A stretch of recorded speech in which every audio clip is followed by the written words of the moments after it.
Nilikha niyang sanlibutan at ang buong kalikasan. Mabuti ang lahat ng ginawa, pinagyaman at pinagpala. Ang tao'y kanyang nilalang, kalarawan at kawamis niya. At kahit hindi naging tapat, ay kanya pa rin minahal.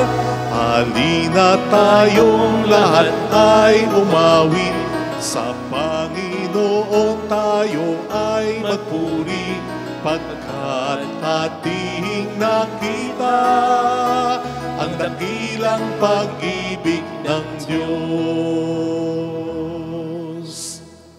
Sa ngalan ng Ama at ng Anak at ng Espiritu Santo. Amen. Sumainyo po ang Panginoon. At sumayo rin. Ating ipagdiwang kaisa ng buong simbahan ang pagkamartir ni na San Andrew Kim Taegon at ng kanyang mga kasama na nagpahayag ng kanilang pananampalataya kay Kristo kahit ang maging mitya nito ay buhay nila.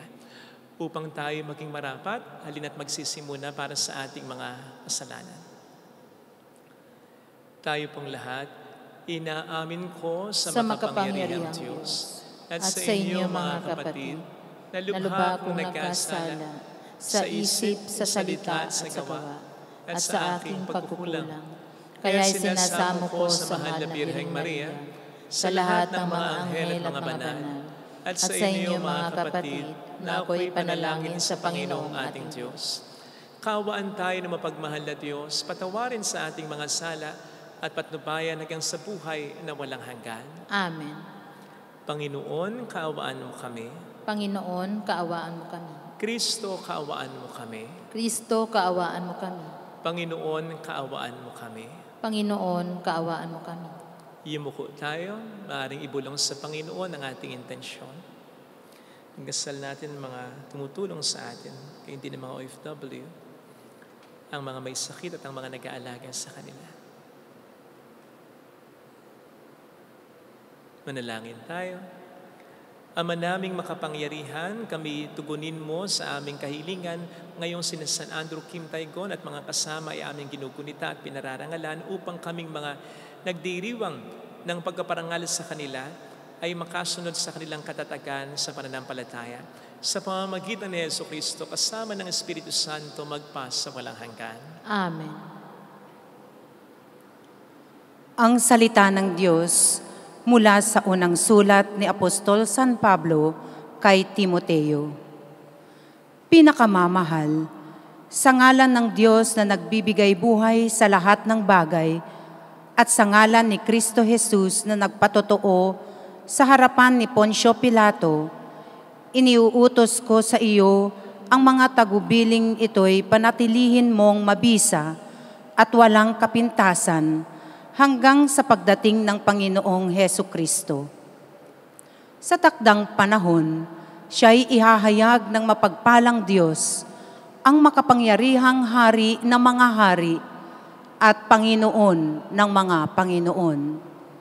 Siya lamang ang walang kamatayan, ang nananahan sa liwanag na di matitigan. Hindi siya nakita o makikita ni numan. Sa Kanya ang karangalan at ang walang hanggang kapangyarihan. Amen. Ang salita ng Diyos. Salamat sa Diyos. Sa Panginooy dumulog upang papuri ihandog.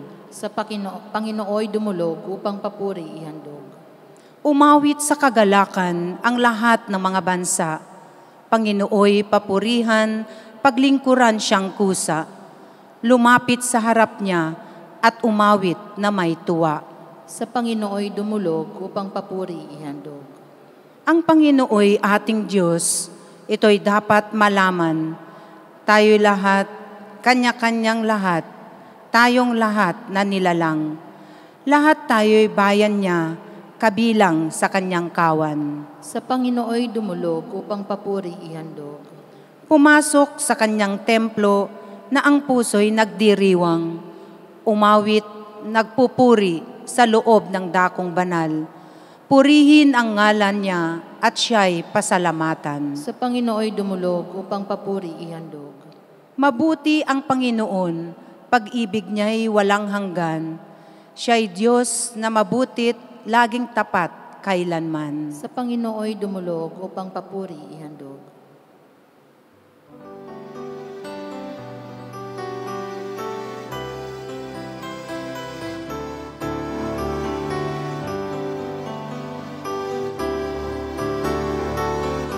Alleluia, alleluia, alleluia.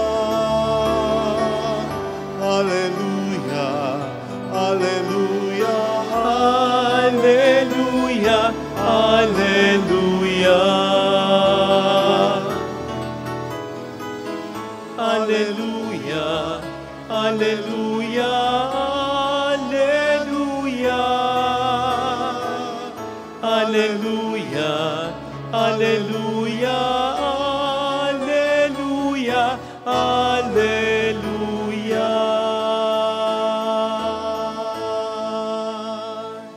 Sumainyo ang Panginoon. At sumayo rin. Ang mabuting balita ng Panginoon ayon kay San Lucas. Papuri sa iyo, Panginoon. Noong panahong yon, dating ang mga taong nanggagaling sa mga bayan-bayan at lumalapit kay Jesus. Nang natitipon na ang napakaraming tao, isinalaysay niya ang talinghagang ito. May isang taong lumabas para maghasik ng binhi. Sa kanyang paghahasik, may binhing nalaglag sa daan at nayapakan. At ang mga ito'y tinukha ng mga ibon. May nalaglag sa kabatuhan at pagtubo ay natuyo dahil sa kawalan ng halumigmig. May nalaglag naman sa dawagan. Lumago ang dawag at ininis ang mga binhing tumubo. Ang iba'y nalaglag sa matabang lupa, tumubo at namunga ng tig-100 butil. At malakas niyang idinugtong, makinig ang may pandinig. Itinanong ng mga alagad kung ano ang kahulugan ng talinghagang ito, sumagot si Jesus.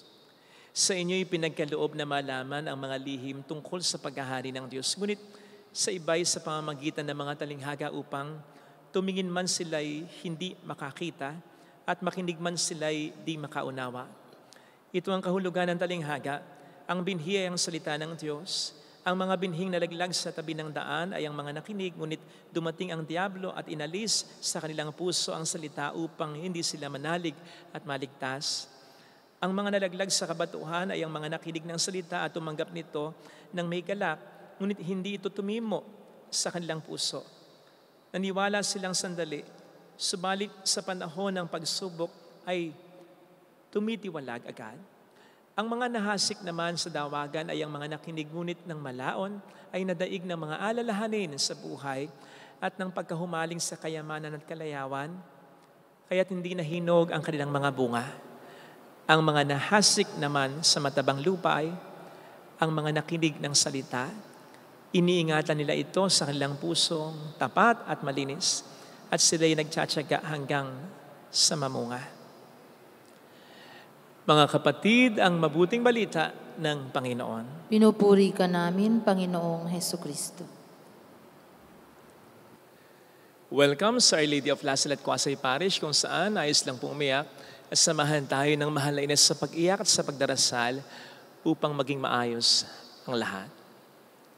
Ano o sino ang umuubos o kumukuha ng oras natin? Sa buong maghapon, mahalaga po ba ang mga ito? Sapagkat kung hindi, malamang sa inaaksaya lang natin ang panahon natin.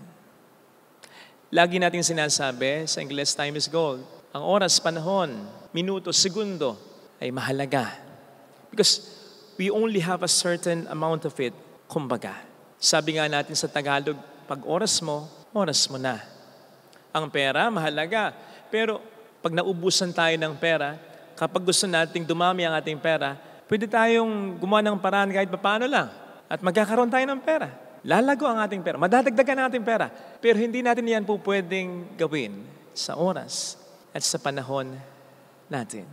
kapag oras na natin, hindi na natin po pwedeng extend ito.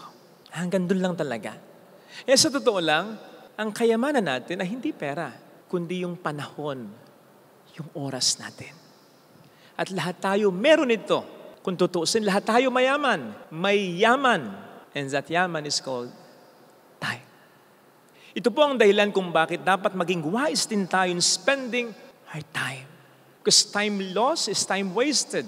Again, mahalaga ang pera. At ang pera, pag hindi mo nagastos ngayon, pwede mong ipunin and then gamitin mo bukas sa makalawa o sa ibang pagkakataon. But again, hindi ganon ang maituturing natin sa panahon. Once time passed, it is gone forever. It can never be recovered. Hando na yon. Wala na. Hindi na po pwedeng ibalik pa. Bawas na agad yon sa panahon o oras na allotted para sa atin ng Panginoon. Kaya dapat po ay maging maingat tayo sa paggamit ng oras natin. Gamitin lang po sana natin ito sa mga bagay at tao, relasyon na tunay na mahalaga sa buhay natin. Yan po ang isa sa mga naging dating sa akin as I was reflecting sa ating gospel reading ngayon. Maliwanag po na ang mga butil na inihasik dito ng mga hasik ng sower ay sumisimbolo sa salita ng Diyos. Pero madalas na po natin itong marinig at pagnilayan So hayaan po ninyo sa pagkakataong ito, ang pagnilayan naman natin ay ganito. Ituring po natin ang mga binhi na iniaasik ng Panginoon sa atin sa araw-araw ng ating buhay ay yung mga mahalagang blessings na gustong-gusto niyang ibigay at papagyamanin sa buhay natin. Blessings like our relationship with Him, our relationship with others, especially with our family, o sa mga taong tunay na nagmamalasakit sa atin. Blessings like peace, calmness, security, joy, happiness, the peace that surpasses all understanding, sabi nga sa Biblia, in the midst of suffering, yung pagiging mababang loob, yung kagandahan ng loob, lahat ng yan at marami pang napakahalagang biyaya na again ay sinasabi po natin, gustong-gustong sa araw ng buhay natin ay isabog, ipagkaloob ng Diyos sa atin. Kaya lang ang problema, ito yung madalas na gustong-gustong ninanakaw ng demonyo naman sa buhay natin sa pamamagitan ng pagpo-provide ng mga dawag, ng mga bato, ng mga matitikas sa lupa, ng mga distractions upang kunin ang ating atensyon at ubusin ang panahon natin sa mga walang kwentang bagay pag nagkagayon. You see, kahit na tayo may oras, kahit na tayo may panahon, kapag hindi natin ito gagamitin sa tama, baliwala rin. Kapag ifo-focus natin ang ating atensyon hindi sa Panginoon at sa mga blessings na gusto niyang ibigay sa atin ngayon.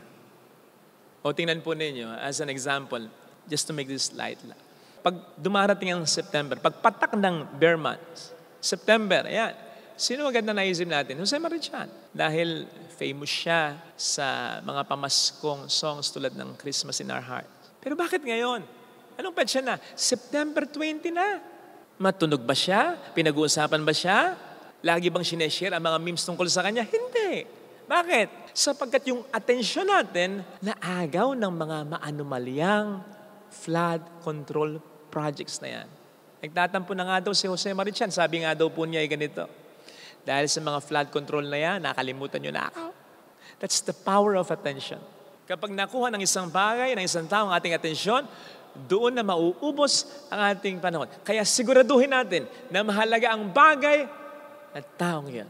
And basically, inuubos po ng demonyo ang oras natin, ang panahon natin, sa pag-focus sa atin sa dalawang pangunahing bagay na binabanggit din practically sa ating gospel reading. Ang una yung kayamanan, kamunduhan, layo ng buhay, pleasures in life. Ako sa social media, napakarami na. Di po ba kayo nagtataka? Nahuhook tayo sa social media. Ako, may mga pagkakataon, sabi ko, scroll lang ako, gagawa ako ng homily. Hey, teka, 15 minutes na. Di pa rin ako nag-iisip, nagninilay ng homilya. 15 minutes lang yon. Natataranta na ako. Ganon kahalaga ang panahon. Eh kayo, hindi lang minuto, di ba, oras, minsan buong araw pa. Magana mata nyo. At ano na-scroll ninyo? Ano nakikita ninyo? Aminin po natin. Diba? Maraming basura. Konti lang naman ang nag-share ng mga Bible verses ng mga magagandang quotes kahit nga yung iba nag-share ng mga quotes, hindi naman galing sa Biblia. So, galing pa rin sa tao, sa pangangatiwiran, sa paraan ng pag-iisip ng tao. Ito ang madalas na ubos ng ating oras. And then, while feeding our appetite, forming our attitude in life, our views in life, our ways in life. And then, magtataka tayo kung bakit di tayo masaya, kung bakit walang kahulugan ng ating buhay, kung bakit hindi natin alam kung saan ang direksyon ng ating buhay, kung saan tayo pupunta. We've been feeding ourselves with these things na malayo sa Diyos. Hindi kalooban ng Diyos, hindi gusto ng Diyos. Kahit nga yung may mga pera naman sa buhay, makita mo, hindi rin masaya. Kasi nga, abala sa mga bagay, sa mga tao, na hindi ganong mahalaga. Kung mahalaga man, hindi kasing halaga ng mga gustong i-offer na biyaya sa atin ng Panginoon. Mga biyayang gusto niyang pagyamanin sa buhay natin kung dito lamang natin isasentro ang atensyon ang buhay natin. Kaugnay nito, nafo-focus din ang ating atensyon sa mga alalahanin, sa mga problema. Hindi ko po sinasabi kung po natin itong isipin. Hindi ko rin sinasabi huwag tayo magplano upang ito ay malampasan natin. Isipin natin, pero huwag natin masyadong isipin. To the point na dito na mauubos ang oras natin. Hindi ka na makakatulog. Pagplanuhan natin, but plan not by worrying, but by trusting. Pagtiwalaan natin ang Diyos, na hindi niya ialo ang mga problemang ito, na hindi natin kakayanin, at hindi niya tayo tutulungan. Alam niyang kaya natin, at alam niyang tutulungan niya tayo. Gawin natin ang magagawa natin, and then ang lahat ay ipagpasa Diyos na natin. Matulog na tayo ng mahimbing. Sabag kahit tayo natutulog, ang Diyos ay gumagawa para sa atin. Hindi lamang natin nakikita ang resulta na gusto natin, pero hindi ibig sabihin nun, walang ginagawa ang Panginoon natin. I-focus natin ang atensyon natin sa Panginoon natin. Sa pagdarasal, sa pananampalataya, sa mga bagay na mga biyayang ipinagkakaloob ng Panginoon sa ating buhay na madalas ay natatakpan. Hindi na natin nakikita, hindi natin na-appreciate dahil focus tayo sa problema.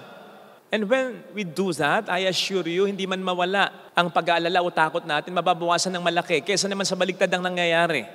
At dahil sa maliit ang pananampalataya natin ay napakalaki ng pag-aalala natin.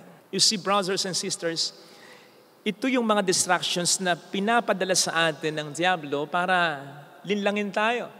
Para alisin ang focus natin sa Panginoon natin, sa mga biyaya ng Panginoon na gustong-gusto niyang ibigay sa atin. Wag po natin dapat ilaan dito, aksahin dito ang oras natin. Tandaan po natin, good things take time and greater things take a longer time. So, kailangan din nating pag-focusan, pagtuunan ng pansin at papagyamanin sa pamamagitan ng panahon na ibinibigay ng Panginoon sa atin ang relasyon natin sa Kanya, ang relasyon natin sa iba, lalo na sa mga taong sa atin ay mahalaga.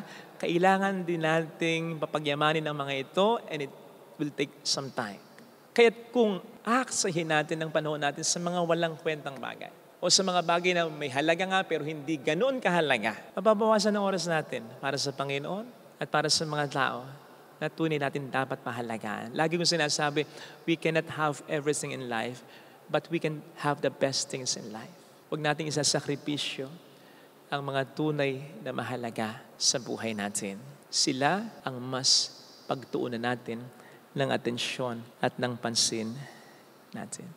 Upang sa buhay natin, sila'y mapagyaman ng Panginoon natin. Amen. Lagay po natin ang ating kanang kamay sa tapat ng ating puso.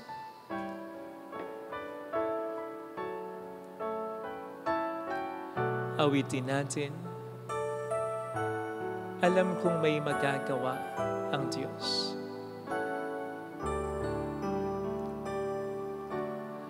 Alam kong may magagawa ang Diyos. Alam kong may magagawa ang Diyos. Walang imposible sa Kanya. Ako'y matutulungan. Kung ako'y magtatapat, sa Kanya'y maglilingkod.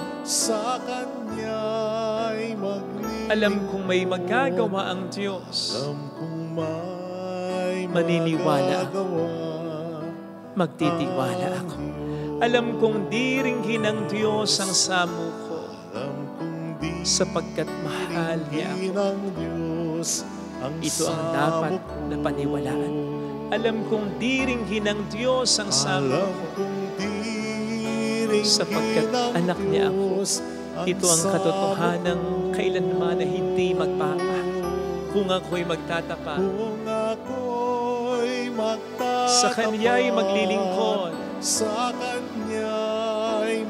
Alam kong di ringgin ng Diyos ang samo ko. Pumikit tayo. Panginoon, ituon mo ang aking mga mata, ang aking focus sa iyo lamang.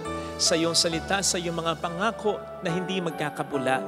Natutuparin mo, lalo pat pinananaligan ng tao. Tulungan mo ako, Panginoon, na huwag mahumaling sa mga alalahanin ng mundong ito. Sa mga kasiyahan, sapagkat ikaw ang aking pinakakasiyahan. Sa mga pagsubok kong naranasan, sapagkat may katapusan ng lahat ng yan. Tulungan mo ako, Panginoon, na matuon ang atensyon ko sa iyo at sa mga pangako mo sa akin, sa pamilya ko, sa mundong ginagalawan ko. Tulungan mo ako, Panginoon, na magtiwala sa iyo, na higit sa kung sino o sa kung ano. Hallelujah! Purihin ang Diyos. Hallelujah! Pasalamatan siya. Siya ay muling babalik sa atin. Hindi Kanya iiwan, hindi Kanya pababayaan. Paniwalaan niya. Hallelujah! Purihin ang Diyos. Hallelujah! Sa takdang panahon ay babalik ang Panginoon upang tayo ay tapat siya sa Kaniyang mga pangako sa atin. Sabihin mo sa sarili, mayroong magandang mangyayari sa iyo. Huwag kang malito. Sa Diyos lamang dapat ang atensyon mo. Sa mga tunay na mahalaga. Kasama din dito ang iyong pamilya. Huwag mong ubusin ang panahon mo sa mga walang kwentang bagay o sa mga mahalaga pero hindi naman ganong mahalaga at maisasakripisyo mga tunay na mahalaga kung lalapit kay Jesus. Kung lalapit kay Jesus. Papuri sa Ama at sa Anak at Espiritu Santo. Kapara na sa unang-una, ngayon, magpakailanman, magpasawalang hanggan. Amen. Pag-aalay.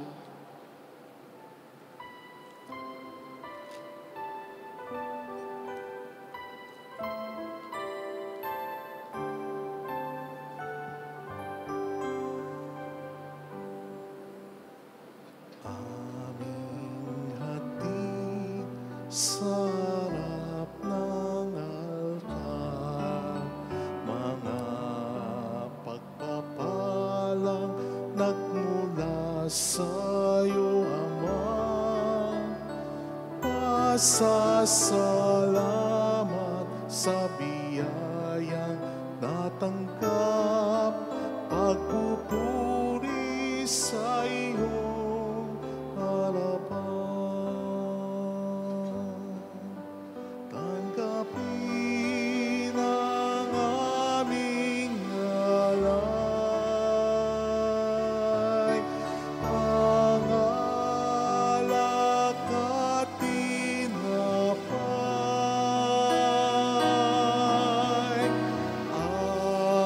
Pagsaluan ng munting handog, ang tinapay ng buhay at kalis ng kaligtasan.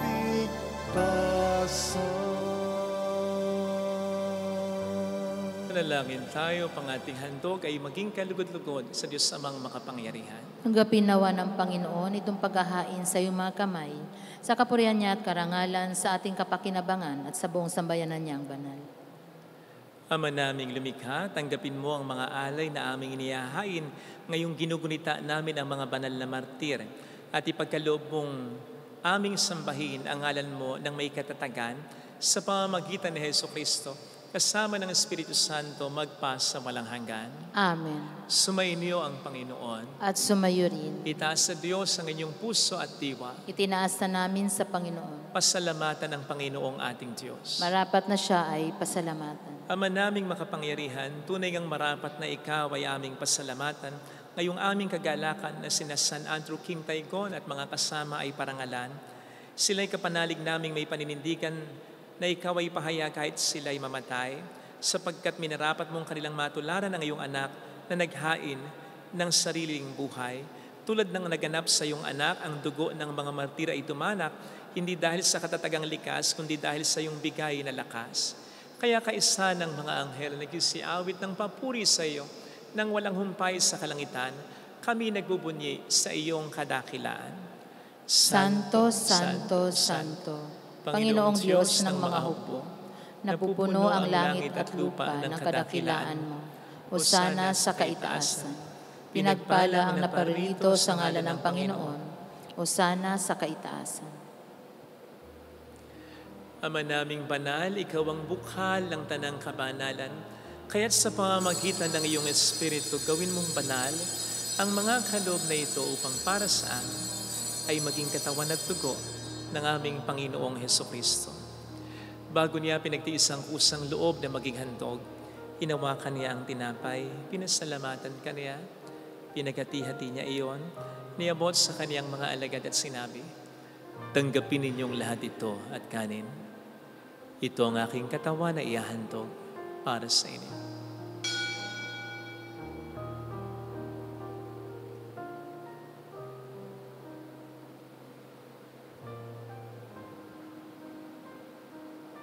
Kayo din naman nang matapos ang hapunan, hinawakan niya ang kalis, muli kaniyang pinasalamatan. Iniabot niya ang kalis sa kaniyang mga alagad at sinabi, "Tanggapin ninyong lahat ito at inumin. Ito ang kalis ng aking dugo ng bago't walang hanggang tipan. Ang aking dugo na ibubuhos para sa inyo at para sa lahat, sa ikapagpapatawad ng mga kasalanan. Gawin niyo ito sa pag-alala sa akin."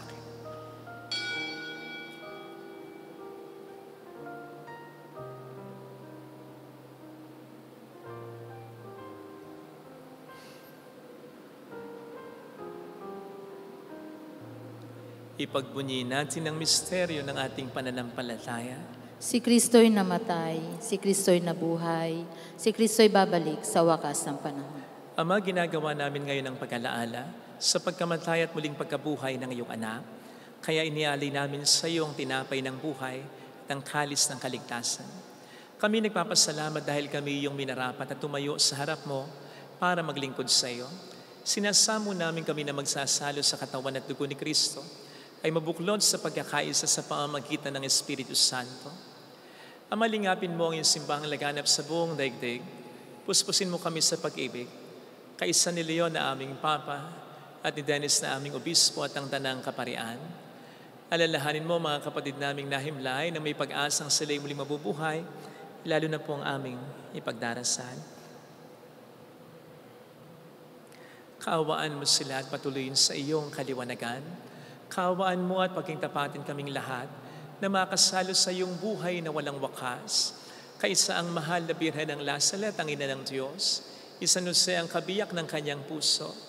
Lahat ng mga banal, katulad nina, San Andrew Kim Taygon at mga kasamang martir na namuhay dito sa daigdig ng kalugod-lugod sa iyo, may pagdiwang naman namin ang pagupuri sa ikararangal mo sa pamamagitan ng iyong anak na aming Panginoong Hesukristo. Sa pamagitan ni Kristo, kasama niya at sa Kanya, ang lahat ng parangal papuri ay sa iyo, Diyos amang makapangyarihan, kasamang Espiritu Santo, magpasawalang hanggan.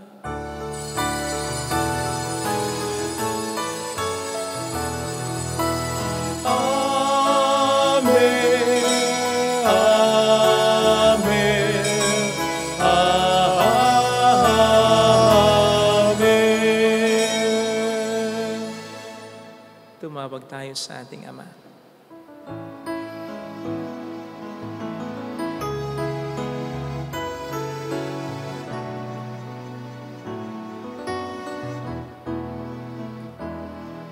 Ama namin, sumasalangit ka, sambahin ang ngalan mo, mapasamin ang kaharian mo, sundin ang loob mo dito sa lupa para nang sa langit.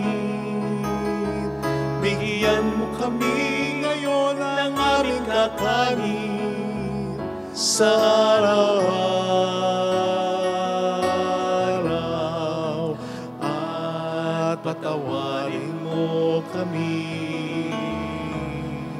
sa aming mga sala, para ng pagpapatawad namin sa nagkakasala sa amin. At huwag mo kami ipahintulot sa tukso, at ihadya mo kami sa lahat ng masama.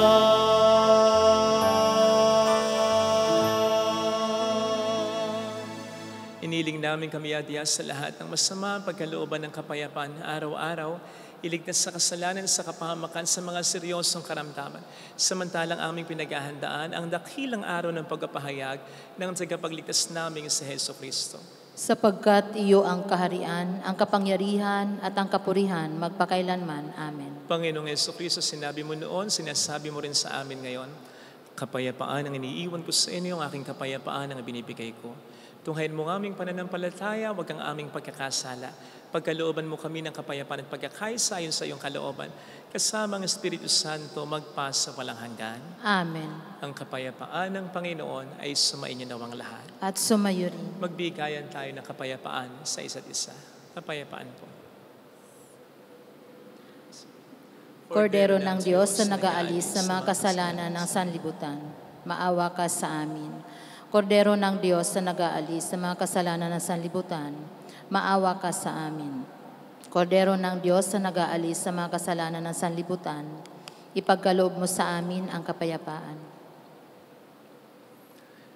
Narito sa harap natin ang Panginoon ng ating buhay at kaligtasan. Mapapalad tayong inaanyayahan. Panginoon, hindi ako karapat-dapat na magpatuloy sa iyo, ngunit sa isang salita mo lamang ay gagaling na ako.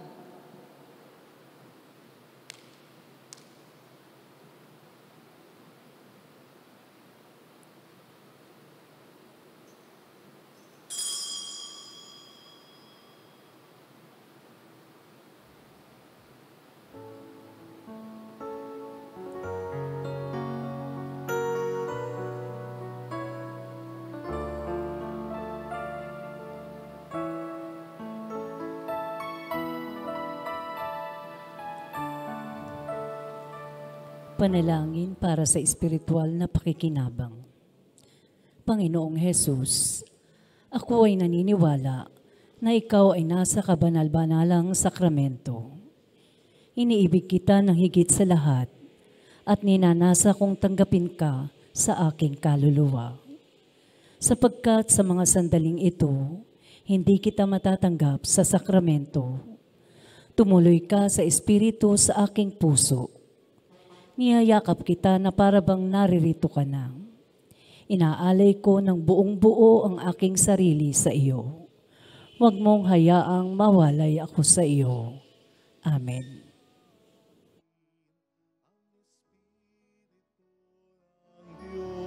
Diyos, sumasa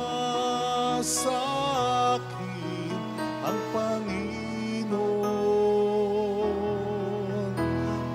upang ibayag ang gagawin. Pagliligtas ng Panginoon, sumasa akin ang Espiritu ng Diyos, sumasakin ang Panginoon upang ipayag ang gagawin. Pagliligtas ng Panginoon,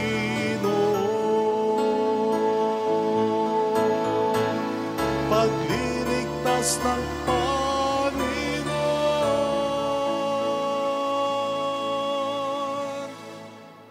Manalangin tayo.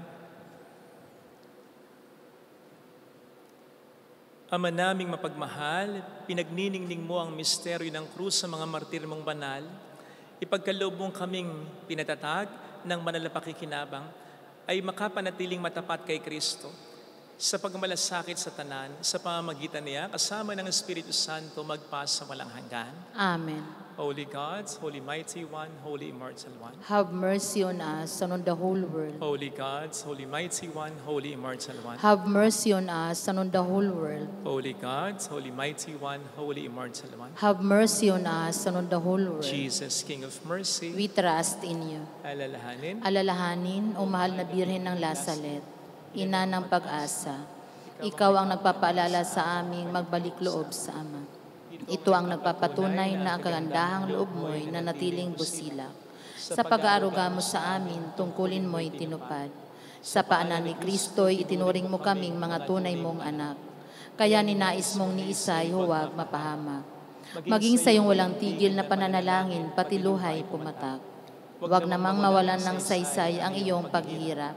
Hiling nawa namin sa iyo, aming inang liyag, na matapos ang pakikibaka namin sa mundong ito, at sa pananatili naming tapat kay Kristo, sa kapurihan mo'y makibahagi kaming ganap, upang kung nasaan ka ngayon, ay maparoon din kaming lahat. At ang kaganapan ng kaluwalhatian ng Diyos Amay, tuluyang matupad siya nawa. mahal na Birhen ng Lazaret, tagapagkasundo ng mga makasalanan. Panalangin mong walang patid kaming mga dumudulog sa iyo. Marami pong salamat sa inyong pakikisa sa mga tulong na binibigay po ninyo. Nagiging dahilan para makatulong din po tayo sa iba. Marami pong salamat. Sumainyo ang Panginoon. At sumayo rin. Pagpalain kayo kasama ng ating pamilya ng mapagmahal na Diyos, ng Ama at ng Anak, ng Espiritu Santo. Amen. Umayo tayo sa kapayapaan ni Kristo. Salamat sa Diyos. Salamat din po.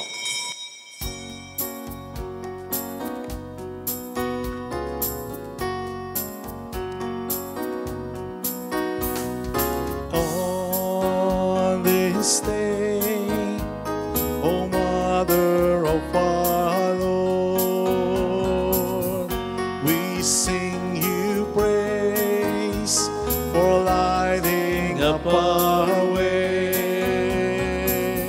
Your tears did soften up the hearts of men, and they still do today. May our love for you bring comfort in your pain. On this day, O Mother of our Lord, we sing you praise for lighting up our way. Your tears did soften up the hearts of men, and they still do today. May our love for you bring comfort in your